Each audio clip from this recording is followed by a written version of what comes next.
Ota jajjaboo har'aaf jenne irratti turtii haga sa'a tokko gahuuf kan marii taasifnu ta'a. Baga nagaan dhuftanii mee maal qaban? Bagjiraate yoone ajanda keenya kajal qabaatii fi imati yeroo dheeraaf waggaa lamooniif Oromiyaa Miidiyaa Neetwoork irra deemaa jira. Kabiyya laabbana maddaan citu isaati kan irratti waan dubban qabna akka maatii OMN gammachuu guddoo jennaaman. Bifannoo guddaa. Yaa iman maddaan cituu qofa osoo hin taane galmeen illee cufamee jira. Kuni boqonnaa baay'ee nama gammachiisu tokko ajandaa keenya jalqabaa isadha. Lammeessoo dubbii daangaa bulchiinsaa godina addaa Oromiyaa naannawaa Finfinnee fi magaalaa Finfinnee sararuu ilaalchisee addi bilisummaa Oromoo ibsa baasee jira. Ibsa isaa keessatti akka mata dureetti kan qabate daangaa sararuun daba siyaasaa akkasumas daba hawaasummaa fi dinagdee uummata Oromoo irratti waggoota dheeraaf bara Impaayera Itoophiyaa hundaa'e kaasee Finfinnee hundooftee kaastee raawwatamaa ture haqa isaa hin deebisu kan jedhu dubbii daangaa sararuu kanas balaaleffatee jira. Dhimmoota bal'aa kaasee jira addi bilisummaa Oromoo. Addi bilisummaa Oromoo haqa deebisuu ta'uudhaaf hin danda'u murtoon tibbanaa jedhee jira. Qaamoleen garaagaraas gocha kana yookaan murtoo tibbana darbe kana balaaleffachuu irratti kan isaan argaman murtoo haqaa uummata Oromoo deebisuu gaaffii Oromoof deebii ta'uudhaaf danda'u miti inuma adeemsa seeraan alaa keessumaa waggoota 30 darbaniif raawwatamaa tureef beekamtii seerummaa kennuudha jechuudhaan mormuu irratti argamu dhimma kana bal'ifnee kan ilaallu ta'a. Gara dhumaa irratti sagantaan nyaata addunyaa Itoophiyaa, Somaaliyaa fi Keeniyaa keessatti uummanni miiliyoona 22 ta'u beelarra bu'aa jiraachuu akeekkachiiseeti kan inni jiru hatattamaan deeggarsatu barbaachisaa kanaan achi dhumaatii hamaan keessumaa daa'imman hanqina nyaataatiin dararamaa jiran mudachuu danda'a jechuudhaan ibsinni baasanii jira. Kanas gabaabsinee gara dhumaatti kan ilaallu ta'a. Hanga xumura sagantaa keenyaatti nu faana taasisaniin jenna. Kallattumaan gara dhimma keenya jalqabaatti ceena. Egaa OMN hundeeffama isaarraa eegaluudhaan dhiibbaawwan garaagaraan isa mudataa turanii jiru. Dhiibbaawwan yeroo adda addaatti isa mudatan immoo irra aanuudhaan hanga har'aatti miidiyaa sagalee uummataa ta'uudhaaf danda'edha. Oduun gara Ameerikaatti amma dhagahaa jirru ammoo OMN'if injifannoo biraa qabatee kan dhufe isaan OMN'n balleessuudhaaf tattaafataniif ammoo kasaaraa ta'uu kan itti dhageenyedha. Kanatti haajeen. Yaa akka waliigalaatti Oromiyaa Miidiyaa Neetwoork seenaa gugurdaa inni galmees keessa miidiyaa uggur saatalaayitii irra buusuuf yeroo dheeraaf irdedeebin yeroo 40 dhiyaatuuf saatalaayitii gubbaa buusuuf yaaliin guddaan godhamtee miidiyaa yeroo xiqqoo dhalate keessatti uummata hedduu hordoftoota baay'ee horatee miidiyaa deebi'ee biyya galee waggoota 2-3 keessatti ammoo biyya ari'ame gaazexeessota baay'een hidhamte qabeenyi isaa saamame jechuun ni dandeetta. Aleellaan yookaan dhiibbaan hamaamtuun bulchiisi mootummaa Itoophiyaatiif gareenis deeggaran uummata Oromoo yookaan miidiyaa Oromoo kan irra qaban bakkum gargaraatti jabaatee itti fufee ture. Kanaanis Oromiyaa Miidiyaa Neetwoork akkuma biyya keessa guffameen Ameerikaatti simatirra baname ture. Gareen finxaaleeyyii dhuga Oromoon barbaan wal gurmeessite. OMN gochitu guuksanyii uummata Itoophiyaa keessatti dalaguu jira waan akkasiitiin himata bantee turte. Himati kun manneen murtii Ameerikaa keessatti falmii gubbaa ture yeroo waggaa lama taatuu fi himata kanaan wal qabate manii murtii United States murtii aanaa jedhanii dhaddacha 18ffaa so gubbaatti Oromiyaa Miidiyaa Neetwoork bilis ta'uu himatilleen himata daba cubbuu jechuun addaan kutee jira jechuudha. Himannaan OMN kan baname wareegama Hacaaluu Hundeessaa hordofee OMN biyya keessatti civil unrest yookiin okkara uummataa jajjabeessee jira uummata okkaraaf kakaasee jira kan jedhu himanni kan irratti baname himati kun egaa akka guyyoon kaase garee finxaaleeyyii nafxanyaa Ameerikaa maandheeffatanii fi hiddi isaanii Oromiyaallee ta'uu mala ammaaf maqaa isaanii eeruu hin barbaanne OMN garuu waggoota lamaan darbaniif mana murtii dhaabbataa turre jechuudha. Akka OMN'tti biyya keessaa dhiibbaa OMN mudate qofa osoo hin taane haga alaatti gareen tuni OMN guutumatti lafarra dhabamsiisuudhaaf dhiibbaan isiin godhaa turtee fi fageenyi isiin deemaa turte hedduu waan nama ajaa'ibaati. OMN gama isaatiin abukaatoo dhaabuudhaan mana murtiitti defend gochaa ture haqa isaa himachaatii ka ture first amendment yookiin immoo heera mootummaa Ameerikaa keessatti keewwati mirga walabummaa miidiyaa yaada amantii hiriira nagaa fi mirga gurmaa'uu daangaa tokko malee heeyyamu murtoo OMN fi murtaa'e kanaaf qooda olaanaa qabatee jira jechuun hin danda'ama. Egaa amma waan OMN waggoota 8 darban arge kana olaalu hedduu waan si danqisiisaati. Miidiyaan umurii isaa haga kanaa keessatti biyya lafaa gubbaatti I don't know hamma kana itti duulame jira jedhee hin yaadu. Tokko saatalaayitii irraa gara marsaa 40 oliif mootummaa Itoophiyaatiin ugguramaa ture. Digital media taga guyyaa irratti digital meediyaan keenya Facebookiin kan keenya restrict ta'ee jira. Akka durii miti jechuudha. YouTubein keenya restrict ta'ee jira. Sadarkaa silaa yaadamutti sadarkaa silaa dhamaatii keenyaatti hawaasa keenya kutaa hunduma dhaqqabuu hin dandeenye sababa uggura riipoortii karaa mootummaa karaa finxaaleeyyii nafxanyaadha jechuudha. Karaa biraatiin immoo mootummaan Itoophiyaa biyya keessaa laayisensii ugguruu isaa yaadattu waan si gaddisiisaa immoo waan si gaddisiisaa amma bakka kanatti wanni kaasuu barbaadu tokko jira waan si hedduu baay'ee si ajaa'ibu. Finfinnee gaaf turre waggaa tokkoffaa ayyaana ODP magaalaa Finfinnee keessatti kutaalee magaalaa Finfinnee hedduu keessatti ODP'n gaaf celebrate godhu dammaqina magaalaa Finfinnee kana keessa jiru ka Oromoon itti jiru nu hawwatee deeggarree gabaasa guddaa fi sagantaa guddaa hojjetaa turre. Haga badhaafamutti akka beekamtii argattutti geenye jira kifla katamaa tokko tokkoon. Sababa kanaaf hooggansi kifla katamaa tokko maqaa isaa bakka kanatti kaasuu barbaadu. ODP'dhaan diimoot ta'e aangorraa kaafame maaliif OMN isa jila ODP waggaa tokkoffaa gabaafa jedhame nama aangorraa ari'ametu jira baay'ee. Al tokko na dinqaa nama warri kuni waan hojjetan beeku. Gareen amma OMN mana murtii dhaabde kun gareen nafxanyaa ta'uu dandeessi. Garuu duuba isaanii mootummaan amma biyya Itoophiyaa bulchaa jiru kun hin jiru jechuu hin dandeenye. Haga kana OMN addunyaa gubbarra balleessuuf carraaqqii godhanii hin milkoofne. Egaa himanni OMN irratti dhihaate kun qaamuma tarkaanfii OMN balleessuu fi biyyatti fudhatamee ture. Egaa akkuma hunduu yaadatu Guyyoof Abrahaamis akkuma kaaftan ajjeechaa Hacaaluu Hundeessaa hordofee OMN balleessuudhaaf tarkaanfiin biyya keessatti fudhatame hammam gadi fagoo akka ture eenyuyyuu kan beekudha uummanni Oromoo kan beekudha. Waajjira keenya cufuu miidiyaa kana saatalaayitii irra buusuuf yaalii garaagaraa gochuu gaazexeessitoota qabanii hidhuu isa kaan faffacaasuu fi biyyaa baasuu dabalatee tarkaanfiin hin fudhatamne hin jiru.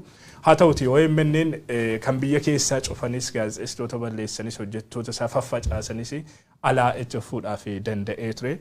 Alaa itti fuunsaa immoo boqonnaa kan isaaf hin kennine murni aangoo irra jiru karaa finxaaleeyyii Amaaraa himata dharaa qindeessuudhaan egaa OMN jalqabas kan inni bu'uureffame Ameerikaatti ta'uudhaan wal qabate Ameerikaan akka miidiyaa kana cuftu miidiyaan kun Ameerikaa keessa bu'uureffate akka hojii isaa itti hin fufneef yaalii guddaadha kan inni taasisaa ture.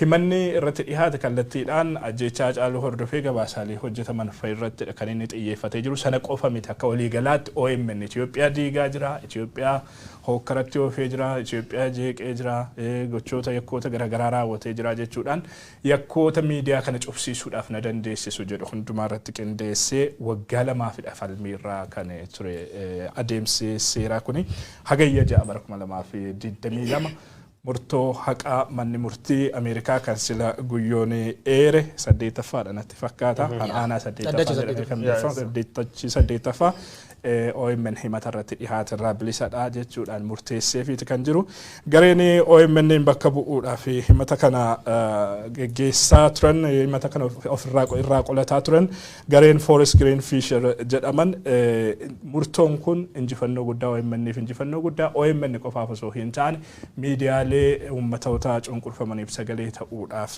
dhaabbataniif injifannoo guddaa ta'uudha kan isaan kaasanii jiranii daayirektarri olaanaa OMN Muhammad Abdooshis murtoo kana hordofuudhaan OMNif injifannoo guddaa ta'uu eereeti kan jiru OMN kana booda sababa himata kanaatiin qabeenyaa fi yeroo isaa qisaasuurraa gara qabiyyeessaa guddisuudhaan uummattoota cunqurfamoo Itoophiyaa keessatti dararaa garaagaraatiif saaxilamaa jiraniif sagalee ta'uu beeksisuu fi gama diinagdee fi siyaasaatiin hangessuu irratti fuulleeffatee akka hojjetuuf carraa guddaa kan banu ta'uudha kan inni kaasee jiru.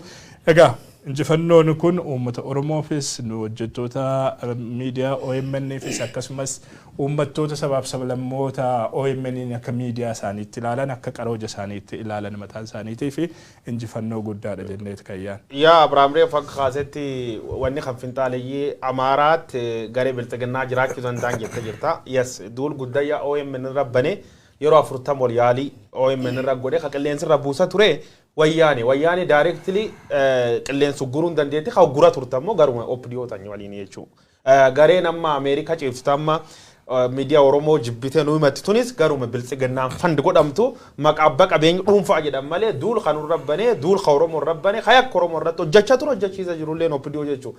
Bara OMN 2014 fagaafa fincil qeerroosu yoo qabatan diishiman irra guuree hawumatti dhatur hawumatti dhaana ture opdiyoom tanaa jechuudha. Maal seeta yeroo tokko ableencoo lataana fakkaata garee tan gaaf isiin nafaarsitu gaaf diini keen kun nafaarsu balleessa hojjechuu kii baraa jedha.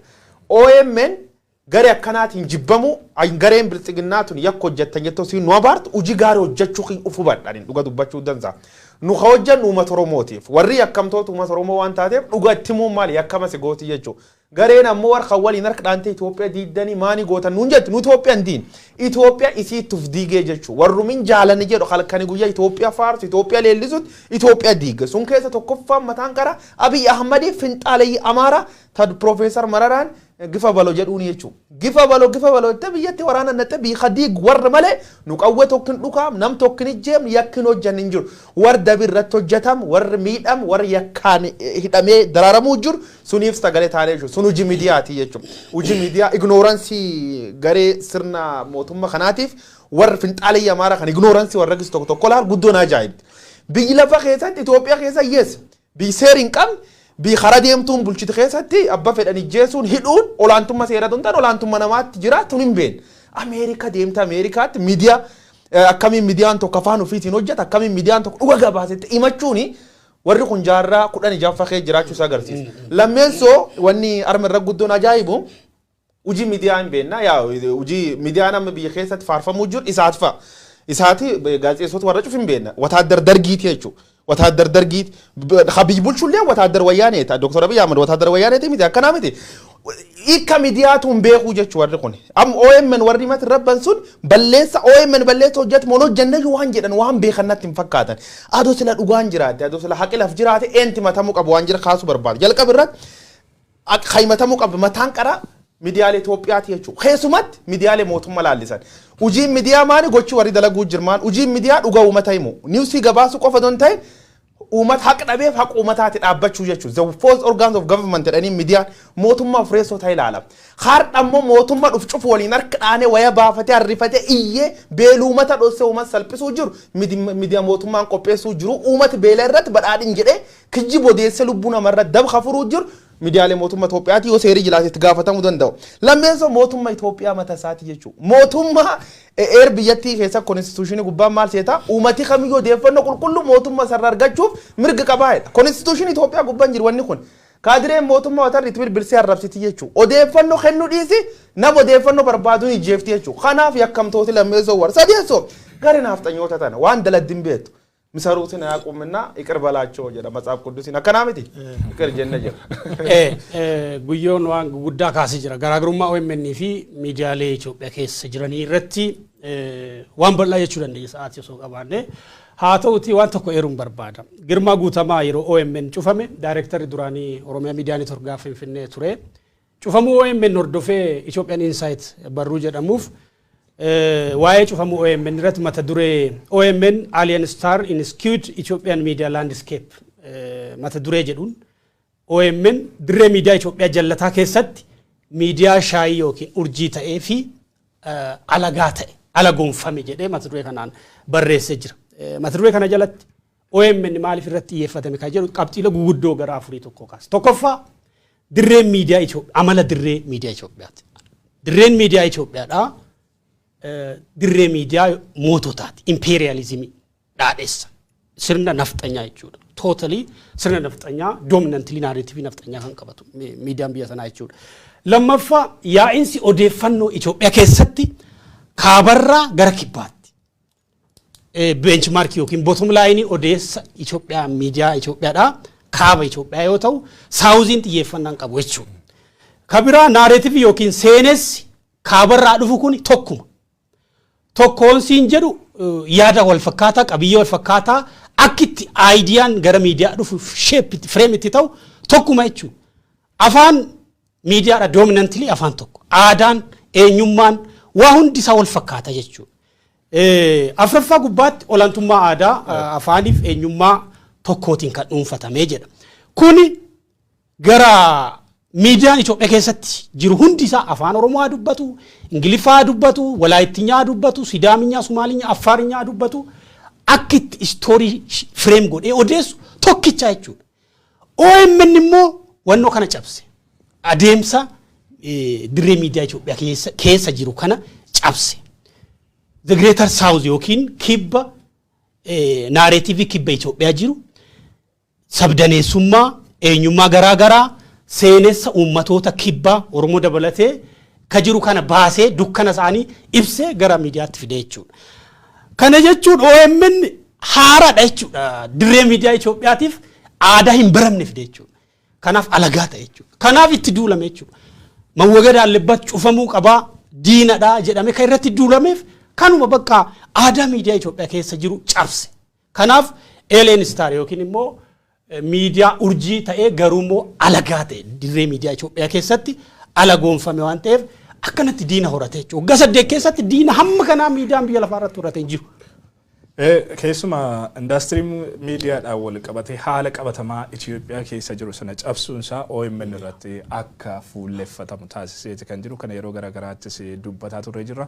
Dubbii keenya irratti uummata Oromoo caalaatti iyyuu waa'ee OMN fi hiikoo hojiilee OMN hojjetaa jiru kan hubatu diina natti fakkaata. Kanaaf yeroo hundumaa boqonnaa dhabanii yoo danda'an saatalaayitii irraa balleessu yoo barbaadan hojjettoota isaa dhabamsiisu waajjira cufuu darbee ammoo bakka inni itti bu'uureffameera jedhamu bakka mirgi walabummaa yaadaa daangeffama tokko malee itti kabajamu Ameerikaa keessatti yakkoota sadarkaa idil-addunyaatti manneen murtii sadarkaa idil-addunyaarra isa dhaabuudhaaf danda'an garaagaraa irratti qindeessanii bifa keessaa falaan mootummaadhaan illee kan deeggarame ture himanni kun dubbii keenya irratti ilaalcha jibbaa qofaan socho'an miti bifa qindaa'inidha kan irratti deemaa ture kana hundumaa egaa biyya diimokiraasiin keessatti dagaagde biyya daangeffama malee mirgi bilisummaa yaadaa keessatti kabajamu Ameerikaa keessatti kan hundaa'e ta'uudhaan wal qabate haqni OMN haqarra dhaabbatee dhugaa uummataarra dhaabbatee ogummaarra dhaabbatee kan hojjetu ta'uudhaan wal qabate himatarratti dhihaate kana injifachuudhaaf danda'ee jira. Fuulduraafis diinni kanaan dura OMN balleessuudhaaf tattaafataa ture irraa dhaabbata jedhanii yaaduun hin danda'amu.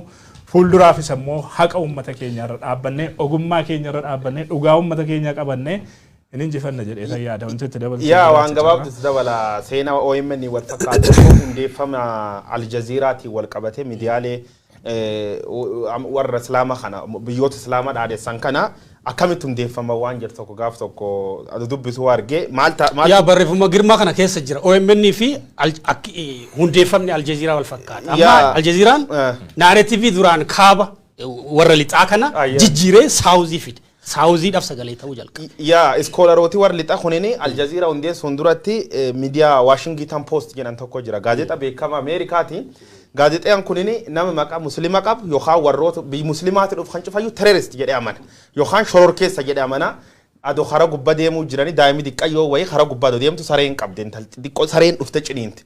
Sareen taan saree guddoo namooti karaa gubbaa yaan cufti rifatanii dhaabatanii ta'anii ilaalanii jechuudha. Namichi wayii garaan hin dandeenye ijoollee qaba saree san nukkaamsee daa'im sun lubbuu si oolche. Gaazexooti jiran footoo fuudhanii front page jalqaba irratti breaking news jedhanii barreessuu jalqaban. Breaking news hero save the life of the child. Nami gootichi lubbuu daa'ima oolcheedhan. Namichi interview goonaan angootaa miti jedhe. Achi the American save the life of the child. Biyya Ameerikaa keessatti taatu wanni kun namichi lamii Ameerikaa lubbuu daa'ima oolchennaan an Ameerikaa miti lamiin xiyyaa'e.